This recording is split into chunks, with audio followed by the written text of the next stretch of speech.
of the Institute, Engineer Ravindraji Gaikwad, my friend, intimate friend, trainer of the trainer, a great orator and great motivator, Executive Director, Engineer Mohan Deshpande, Principal Dr. B.J. Patil, Honorable Kishan Rao Jadhav, Professor Parampalli sir, Professor Kulkarni, who accompanied me from Latur, आज के सभी उत्सव मूर्ति, उपस्थित शिक्षक वृंद, भाई बहन,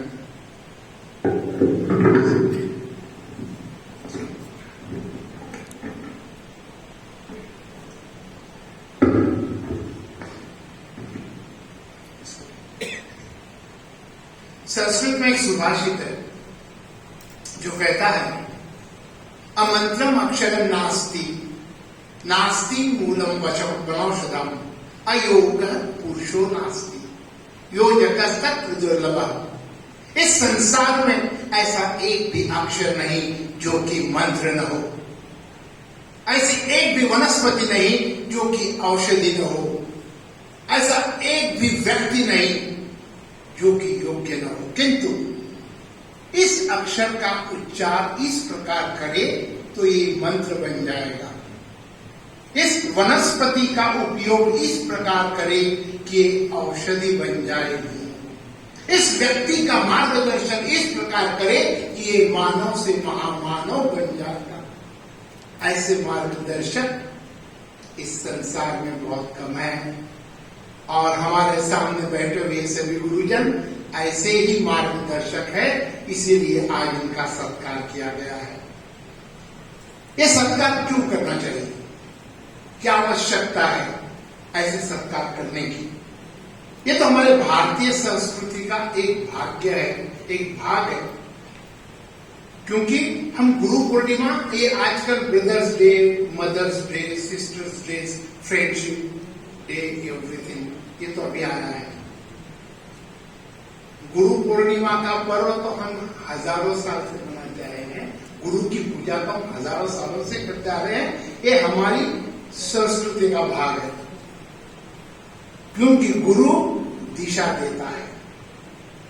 चंद्रगुप्त मौर्य एक भेड़ बकरियां चराने वाला लड़का था, लेकिन गुरु आर्य चाणक्य देव उसको मिल गए और सम्राट चंद्रगुप्त मौर्य बना। रामकृष्ण परमहंस जैसे गुरु मिल गए, इसलिए नरेंद्र से स्वामी विवेकानंद बने। ये गुरु का महत्व है। रास्ते में पड़ा हुआ पत्थर जिसे कोई आकार नहीं होता, उसे लेकर एक शिल्पकार छन्नी हथौड़ी से एक आकार देकर उसकी सुंदर मूर्ति तैयार करता है। पत्थर तो वही था, लेकिन रूप बदल गया। यही शिल्पकार का काम शिक्षक, हमारे गुरुजन करते हैं। इसलिए हमारे पूर्वजों ने लिखा है कि सब धरती कागज करो, लेखनी सब बन रहा है, सात समुद्र की मसी करो, गुरु गुण लिखा न जाए। इस पूरी पृथ्वी का यदि मैं कागज बना लूं, इस पृथ्वी पर जितने भी वृक्ष हैं उनको मिलाकर एक लेखनी बना लूं, पेन बना लूं, इन सात समुद्रों को मिलाकर उसकी स्याही बना लूं, तो भी गुरु का महत्व लिखना अशक्य प्राय है। ये हमारे गुरुजों ने हमें सिखाया है। गुरु गोविंद दो खड़े काके लागू पाए, बलिहारी गुरु आपनी गोविंद यो बताए। मेरे सामने गुरु और भगवान दोनों खड़े हैं। मेरे सामने प्रश्न आया, पहले वंदन किसको करूं, गुरु को करूं या भगवान को करूं? तो भगवान ने कहा मुझे नहीं, पहले वंदन गुरु को कर, क्योंकि उसकी वजह से ही मैं तुझे दिख रहा हूं। ये गुरु का महत्व है। गुरु कर करते क्या है? गुरु करते क्या है? गुरु हमें मार्गदर्शन देते हैं। एक राजा का नौलखा हार घूम गया, उसने ढिंडोरा बेटा कोई लाके देगा तो उसको मैं इनाम दूंगा। एक बार एक आदमी रास्ते से जा रहा था, बाद में छोटी नदी बह रही थी, पानी स्वच्छ था, नीचे हार चमक रहा था। उसे लगा ये राजा का नौलखा हार ही है जो घूम गया है, जाके राजा को दे दूं तो मुझे इनाम मिलेगा। उसने पानी में कूदी लगाई, गया अंदर तक गया, लेकिन हार दिख नहीं रहा है। फिर ऊपर आया, फिर से नीचे देखा, पानी में हार चमक रहा, फिर से अंदर गया, कई बार करता रहा। ऊपर से तो हार दिखता है, अंदर गया तो दिखता ही नहीं, क्या बात है, परेशान खड़ा था। एक साधु जा रहा था, उसने कहा बेटे बहुत परेशान दिख रहा, क्या बात है? बोले बाबा वो हार दिख रहा है नीचे। हाँ बहुत चमक रहा है। हाँ मैं अंदर जाता हूँ तो हाथ में नहीं आता है। बोले बेटे हार वहां नहीं है, ऊपर एक पेड़ पे लटक रहा है, ऊपर जाके उसकी छाया नीचे दिख रही है। यही काम गुरु करते हैं, मार्गदर्शन करते हैं, रास्ता दिखाते हैं। हमारे सामने कई प्रॉब्लम होते हैं, उसको सॉल्व कर देते हैं। गुरु अहंकार मिटाता है।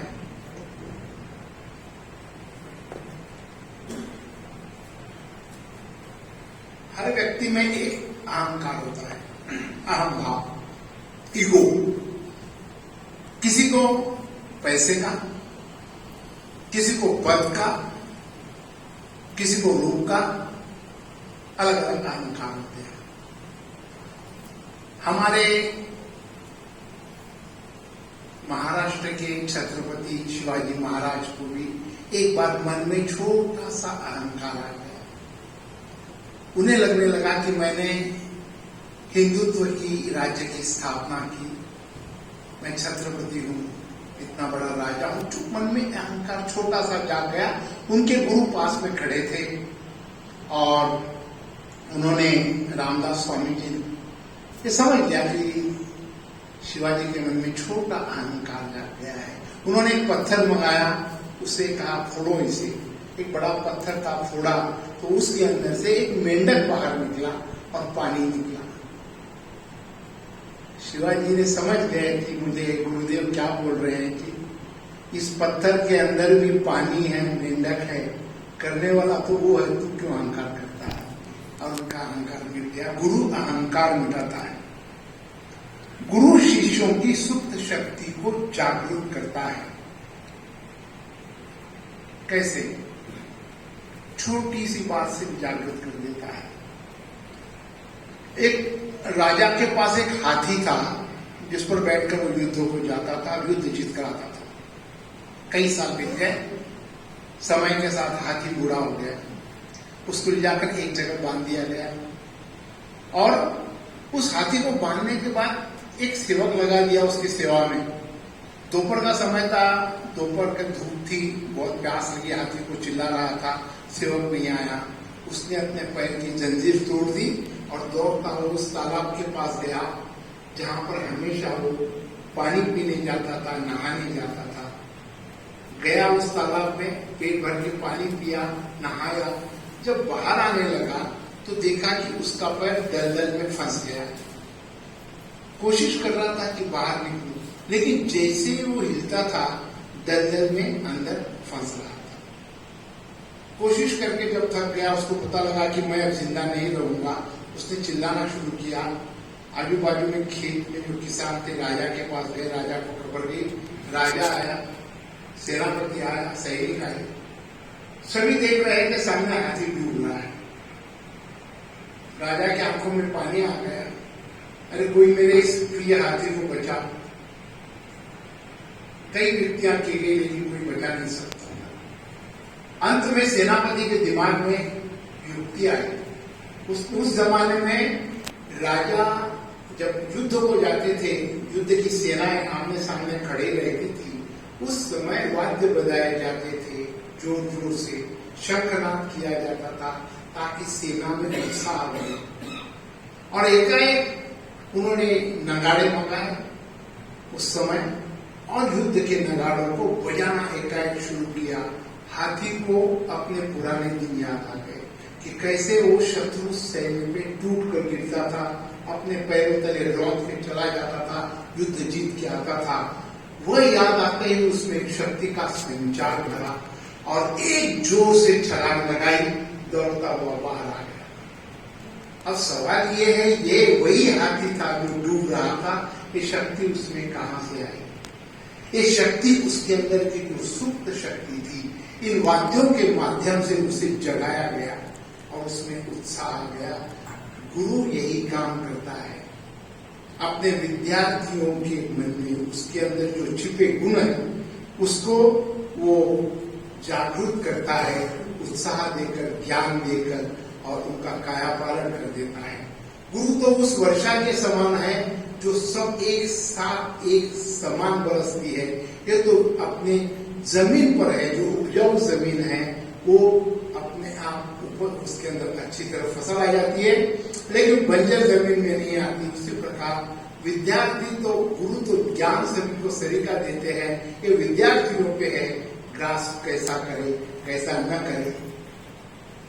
मैं अक्सर कई स्कूल कॉलेजेस में जाता हूँ तो एक विद्यार्थियों को एक बात अवश्य कहता हूँ कि विद्यार्थियों को एक बात ध्यान रखना है, अपने गुरुजनों के प्रति श्रद्धा भाव रखो, आदर रखो। श्रीमद् भगवद गीता में भी भगवान श्री कृष्ण कहते हैं, अश्रद्धया उत्तम दत्तम तपस्तप्तम कृतम च यत् असदित्युच्यते पार्थ न च तत्प्रेत्य नो इह। बिना श्रद्धा के किया हुआ हवन, दिया हुआ दान, तपा हुआ तप ना इस जीवन में काम आता है न जीवन के बाद काम आता है। शिक्षा जो है, हम जो शिक्षण ग्रहण कर रहे हैं विद्यार्थी दशा में, ये भी एक तप है और जब तक हम श्रद्धा नहीं रखेंगे तब तक ये हमको तप पूर्ण नहीं होगा। और ये इसलिए एक जीवन का एक तप ही है जो हमें ध्यान रखना है। श्रद्धा से क्या हो सकता है? एक लव्य की कहानी हम सब जानते हैं। गुरु द्रोणाचार्य को जब वो गुरु बनाने गया, उसने कहा नहीं मैं तो सिर्फ कौरव पांडवों को सिखाऊंगा। तो उन्होंने एक पुतला बना के सामने रखा द्रोणाचार्य का और शिक्षा के खुद श्रद्धा के साथ ग्रहण की। गुरुदेव एक बार जंगल से गुजर रहे थे, साथ में कौरव पांडव बच्चे थे। एक कुत्ता भौंक रहा था, ऐसे बाण आए कुछ ऐसे उसके मुंह में कि उसका मुंह खुला लगा, कुत्ता मरा नहीं, बाण अंदर बैठ गया। गुरुदेव ने कहा ये विद्या तो मैंने आज तक किसी को दी नहीं, कौन है ऐसा? जब जाके देखा तो एक लफ्ज लिखा, सामने कौन गुरु है? तो उनका खुद का पुतला। ये क्यों हो सका? ये सिर्फ श्रद्धा भाव से हो सका। ये श्रद्धा भाव, तब गुरु ने निश्चित ही कहानी तो आपको पता ही है, गुरु ने चाहते थे कि अर्जुन को सबसे बड़ा धनुर्धर बनाना है। गुरु दक्षिणा में उन्होंने उसका अंगूठा मांग लिया दाहिने हाथ का, उसने अंगूठा काट के दे दिया। जब कौरव पांडवों का युद्ध चल रहा था, द्रोणाचार्य की मृत्यु हुई, उस समय किसी ने एक लड़के से पूछा, तुम्हें कभी पश्चाताप हुआ कि तुमने गुरु दक्षिणा में अपना अंगूठा दे दिया? बोले हाँ एक बार हुआ। बोले कब हुआ? उस समय हुआ जब भगवान श्री कृष्ण ने झूठी अफवाह फैला दी, अश्वत्थामा मर गया, उनका बेटा मर गया है, और गुरुदेव नीचे बैठ गए हिम्मत हार के, और धोखे से अर्जुन ने उसे बाण मार के मार दिया। उस समय मुझे बहुत पश्चाताप हुआ, काश आज मेरा अंगूठा होता तो मैं ये नहीं होने देता। ये श्रद्धा भाव है जो निश्चित ही अपने को सही में दिलाते हैं, अपने को सही शिक्षा देते हैं। पंडित राष्ट्रपति अपने पंडित दीनदयाल शर्मा जब ओमान गए थे विजिट के लिए, ऑफिशियल विजिट थी उनकी राष्ट्रपति की। ओमान का जो सुल्तान है उसके कुछ प्रोटोकॉल्स हैं। सबसे पहला प्रोटोकॉल उसका ये है कि वो किसी को भी रिसीव करने एयरपोर्ट पे नहीं जाता, फॉरेन मिनिस्टर जाता है वहां का। आफ्टर रिसीविंग जो गेस्ट जो भी आएंगे सुल्तान के महल में आएंगे, उससे मिलेंगे। लेकिन पंडित दीनदयाल शर्मा जब गए थे सुल्तान खुद एयरपोर्ट पे आया था। एयरपोर्ट पे आया ही नहीं, जब पंडित दीनदयाल शर्मा राष्ट्रपति भारत के नीचे उतरे, उन्होंने खुद जाकर उसका खैर मकदम किया, उसका स्वागत किया, उनको लाया, कार में बिठाया, ड्राइवर को नीचे उतारा और खुद ड्राइविंग करते हुए चला गया। लोगों को इतना आश्चर्य हुआ, सुल्तान जो पूरा प्रोटोकॉल तोड़ रहा है, क्या बात है। तब उसने कहा, मैं राष्ट्रपति के लिए नहीं आया हूं, मैं जब पुणे में पढ़ता था कि मेरे प्रोफेसर थे और मेरे गुरु के लिए मैं ये सब कर रहा हूं। ये गुरु की श्रद्धा है, ये श्रद्धा भाव होना चाहिए गुरु के लिए, सही श्रद्धा भाव वही है। किंतु आजकल दुख बहुत होता है हमको। आजकल के बच्चों में एक भावना बन गई है, हम पैसे देते हैं, गुरु क्या उपकार करता है क्या, हमको पढ़ाता है, फोकट में नहीं पढ़ाता हमको, ये भाव बन गए। लेकिन ये वो नहीं समझते, जो फीस वो दे रहे हैं वो इंस्टीट्यूट की फीस है, वो मैनेजमेंट की फीस है, वो किताबों की फीस है। गुरु के ज्ञान की फीस तो है ही नहीं। गुरु के ज्ञान का तो मोल ही नहीं है, उसका मोल कर सकते भी नहीं। लेकिन आज की युवा पीढ़ी जो है, खास करके मैं खास करके सर कॉलेज में जब जाता हूं तो ये बात अवश्य बोलता हूं, ये जरूरी है आज की युवा पीढ़ी को बताने की कि गुरु के ज्ञान का मोल नहीं होता है। आज की युवा पीढ़ी भाग रही है करियर करियर करियर करियर, यानी क्या, अल्टीमेटली पैसा ही तो। उनको माँ बाप की जरूरी नहीं है, उनको शादी की भी जरूरी नहीं है, लिव इन रिलेशनशिप आ गया है, बच्चों की भी जरूरी नहीं है, they are obstacle in my progress. ये आजकल की थिंकिंग होती जा रही है। तो गुरु की तो श्रद्धा रखने का भाव का सवाल ही नहीं। इसीलिए एक शायर ने, I would like to share with you, एक शायर ने बहुत अच्छा लिखा है कि मैंने हर रोज, एक एक शब्द इतना अच्छा महत्व का है उसमें, मैंने हर रोज जमाने को बदलते देखा है, मैंने हर रोज जमाने को बदलते देखा है, उम्र के साथ जिंदगी को ढंग बदलते देखा है। वो चलते थे तो शेर के चलने का होता था गुमान, उनको भी पांव उठाने के लिए सहारे को तरसते देखा है। जिनके हाथों के जरा से इशारे से टूट जाते थे पत्थर, उन्हीं के हाथों को पत्ते की तरह धरकर कामते देखा है। जिनकी नजरों की चमक देख सहम जाते थे लोग, उन्हीं नजरों को बरसात की तरह रोते देखा है। जिनकी आवाज से कभी बिजली कड़कने का होता था गुमान, उनके होठों पर भी जबरन चुप्पी का ताला लगा देखा है। एक जवानी, एक ताकत, एक दौलत, एक शोहरत सब खुदा की इनायत है। इनके रहते हुए भी इंसान को बेजान हुआ देखा है। अपने आज पर इतराना मेरे युवा दोस्तों, अपने आज पर इतराना मेरे युवा दोस्तों, वक्त की धारा में अच्छे अच्छों को बर्बाद हुआ देखा है। हो सके तो किसी के काम आओ, हो सके किसी को गम दूर करो। जिंदगी में खोकर अपना सब कुछ गंवाते हुए हमने देखा है। ये सही में है। और इसीलिए अभी देशपांडे सर ने बताया था एक बार, अंत में एक बात बोल के मैं अपने शब्दों को विराम देने जा रहा हूं। बंबई के प्रोफेसर ने एक बार विचार किया कि एशिया की सबसे बड़ी झोपड़पट्टी धारावी, इसमें जो बच्चे हैं ये कैसे हैं, आगे भविष्य में क्या करेंगे, एक सर्वे करेंगे। 100 बच्चों का सर्वे किया गया, कॉलेज के स्टूडेंट्स को भेजा गया। 100 बच्चों को पूरे डिटेल एड्रेस के साथ में लाकर विश्लेषण किया गया। विश्लेषण के अंत में ये देखा गया कि ये बच्चे कोई स्कूल में जाते नहीं है, कोई पढ़ाई करता नहीं है, चोरी करते रहते हैं। अल्टीमेटली इसमें के 80 से 90% बच्चे चोर उचक के गुंडे बनने वाले हैं। 10% आगे कुछ भी सर्विस करेंगे वगैरह। 20 साल के बाद उस प्रोफेसर ने फिर से सोचा, अब देखें वो बच्चे कहां पर हैं। फिर से उसने सब एड्रेसेस देके उस समय के बच्चों को भेजा। लगभग 60% बच्चों के पते मिले, बाकी मिले नहीं। 60% में से भी जब देखा कि लगभग 40 से ज्यादा % के बच्चे बहुत ही अच्छे जगह सर्विस कर रहे हैं, कुछ उसमें के उद्योजक बन गए। बड़ा आश्चर्य हुआ, ये कैसा हुआ जादू।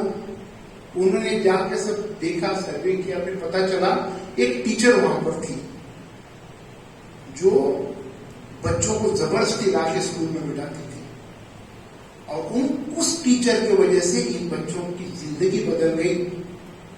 प्रोफेसर जाकर उस टीचर का पता निकाल कर देखा, वो रिटायर हो चुकी थी। उसके घर गए, उनको पूछा, मैडम ये सब जादू आपने कैसे किया? उसने एक ही जवाब दिया, मैंने कुछ भी नहीं किया, मैंने जैसे बताया सर ने भी, मैं मास्टर थी, मैं माँ के स्तर पर जाकर सिखाती थी। मास्टर किसको कहते हैं? जो माँ के स्तर पर जाके सिखाता है उसको मास्टर कहते हैं। मैं आप सभी से यही प्रार्थना करूंगा, सामने वाले विद्यार्थी कैसे भी रहो, कितने भी मवाली रहो, कितने भी बदमाश रहो, आपका कर्तव्य है उसको माँ के स्तर पर जाके सिखाना। इसका रिटर्न्स आपको मिलेगा, because there is a rule of science, third law of Newton, we say action and reactions are equal and opposite. तो action and reactions are equal and opposite. आप जैसा करेंगे आपको रिटर्न्स वैसे ही मिलेंगे। अंत में इतना ही कहूंगा, जंगल में लगी आग बुझाने एक छोटी सी चिड़िया अपने चोंच में पानी भर के आती थी और जंगल की आग में डालकर चली जाती थी। जंगल के सभी पशु पक्षी हंसने लगे, अरे तेरे इतने से पानी से क्या इस इतनी बड़ी जंगल की आग बुझने वाली है? उसने कहा नहीं, मुझे पता है, लेकिन जब कभी भी इतिहास लिखा जाएगा उस इतिहास में मेरा भी नाम लिखा जाएगा कि मैंने भी इस आग को बुझाने में मदद की थी। आपके जीवन का इतिहास जब कभी भी लिखा जाएगा, आज का ये स्वर्ण दिन आपके इतिहास में स्वर्णाक्षरों में लिखा जाएगा। मुझे विश्वास है आप सभी ने आज ये जो सम्मान स्वीकार किया, इसलिए निश्चित ही इंस्टीट्यूट का तो धन्यवाद देना ही चाहिए, लेकिन मुझे ऐसा लगता है इंस्टीट्यूट ने आपको ज्यादा धन्यवाद देना चाहिए क्योंकि आपने उनका सत्कार स्वीकार किया। आपके लिए शुभकामनाएं। Thank you very much.